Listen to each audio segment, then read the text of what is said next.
حي على الصلاة.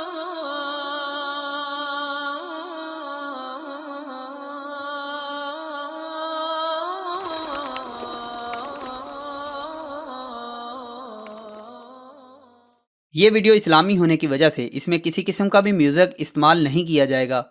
لبیک یا حرم لبیک یا حرم لبیک یا حرم لبیک یا حرم۔ بسم اللہ الرحمن الرحیم۔ پیارے ناظرین السلام علیکم۔ لائیو عبداللہ پر اس ویڈیو میں عبداللہ کے ساتھ خوش آمدید۔ مسجد مسلمانوں کے لیے ایک مقدس مقام ہوتا ہے۔ یہ وہ مقام ہے جہاں تمام مسلمان اکٹھے ہو کر عبادت کرتے ہیں۔ دنیا بھر کی مساجد اسلامی ثقافت کی نمائندگی کرتی ہیں۔ مسلمانوں کی عبادت گاہ کو مسجد کہتے ہیں۔ عموماً اسے نماز کے لیے استعمال کیا جاتا ہے، مگر تاریخی طور پر یہ کئی حوالوں سے اہم ہیں۔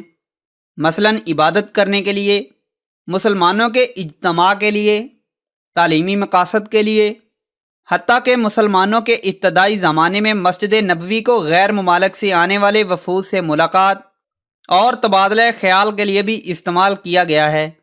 مساجد سے مسلمانوں کی اولین جامعات یعنی یونیورسٹیوں نے بھی جنم لیا ہے۔ لفظ مسجد کے لغوی مطلب سجدہ کرنے کی جگہ۔ اردو سمیت مسلمانوں کی اکثر زبانوں میں یہی لفظ استعمال ہوتا ہے۔ سب سے پہلی مسجد کعبہ تھی۔ ایک روایت کے مطابق کعبہ وہ جگہ ہے جہاں سب سے پہلے حضرت آدم علیہ السلام اور حضرت حوا علیہ السلام نے زمین پر عبادت کی تھی۔ اسی جگہ پر حضرت ابراہیم علیہ السلام نے حضرت اسماعیل علیہ السلام کے ساتھ مل کر ایک عبادت گاہ تعمیر کی۔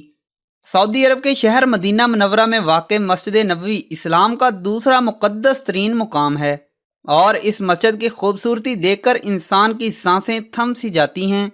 مسجد نبوی ایک قدیم مسجد ہے جس کی اب تک بارہا تصحیح اور آرائش و زیبائش کی جا چکی ہے۔ مسجد نبوی کے حیران کن حقائق جاننے سے قبل اس چینل کو سبسکرائب کرتے ہوئے بیل بٹن کو دبا لیجئے تاکہ مزید ایسی ہی ویڈیوز آپ تک متواتر پہنچتی رہیں۔ بجلی کی سہولت سلطنت عثمانیہ نے جب عرب جزائر میں بجلی متعارف کروائی تو سب سے پہلے مسجد نبوی میں یہ سہولت فراہم کی گئی۔ بعض روایات کے مطابق اس سے چند سال قبل ہی سلطان کے استنبول میں واقع محل میں بجلی کی سہولت مہیا کی گئی تھی۔ موجودہ مسجد نبوی کا رقبہ قدیم مسجد نبوی کے مقابلے میں 100 گنا بڑا ہے۔ اس کا مطلب یہ ہے کہ یہ مسجد پورے قدیم شہر مدینہ پر پھیلی ہوئی ہے۔ اس بات کا اندازہ ایسے بھی لگایا جا سکتا ہے مقبول ترین قبرستان جنت البقیع پہلے مدینہ شہر کے اطراف میں واقع تھا، لیکن اب اس کی سرحد مسجد نبوی سے ملحق ہو چکی ہے۔ حضرت عائشہ رضی اللہ تعالی عنہا کے حجرہ مبارک میں موجود نبی اکرم صلی اللہ علیہ وآلہ وسلم، حضرت ابو بکر صدیق رضی اللہ تعالی عنہ اور حضرت عمر رضی اللہ تعالی عنہ کی قبور کے ساتھ ہی ایک خالی جگہ بھی موجود ہے۔ اس کے بارے میں بعض روایات میں آتا ہے کہ یہاں حضرت عیسیٰ علیہ السلام کو دفن کیا جائے گا۔ ماضی میں قدیم مسجد نبوی کا زیادہ تر حصہ آگ کا شکار بن چکا تھا۔ یہ آگ بہت وسیع پیمانے پر پھیلی اور کافی تباہی و بربادی کا سبب بنی، یہاں تک کہ مسجد نبوی کی چھت اور دیواریں بھی اس کی لپیٹ میں آ گئی تھیں۔ نبی اکرم صلی اللہ علیہ وآلہ وسلم کے وصال کے بعد 650 سال تک روضہ مبارک کے اوپر کوئی گنبد موجود نہیں تھا۔ پہلی بار 1279 میں مملوک سلطان نے یہاں گنبد تعمیر کروایا جو لکڑی سے تیار کردہ تھا۔ اس طویل عرصے کے دوران گنبد کو کئی بار مختلف رنگوں سے آراستہ کیا گیا ہے۔ ایک بار اسے سفید رنگ میں بھی ڈالا گیا، جبکہ یہ گنبد طویل عرصے تک جامنی رنگ سے بھی آراستہ رہا۔ زیادہ تر مساجد میں ایک محراب بنایا جاتا ہے، لیکن مسجد نبوی میں 3 محراب بنائے گئے ہیں۔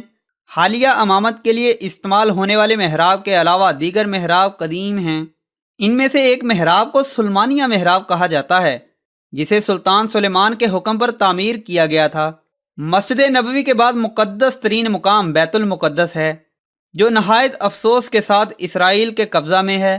اللہ پاک مسلمانوں کی مدد فرمائے اور اسے بھی آزادی دلوائے، آمین ثم آمین۔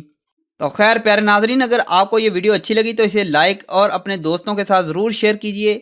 تو میں ملتا ہوں کسی اور ایسی ہی انٹرسٹنگ تھی ویڈیو میں، تب تک کے لیے مجھے اجازت دیجیے۔ اپنا رکھیے بہت سا خیال۔ اللہ حافظ۔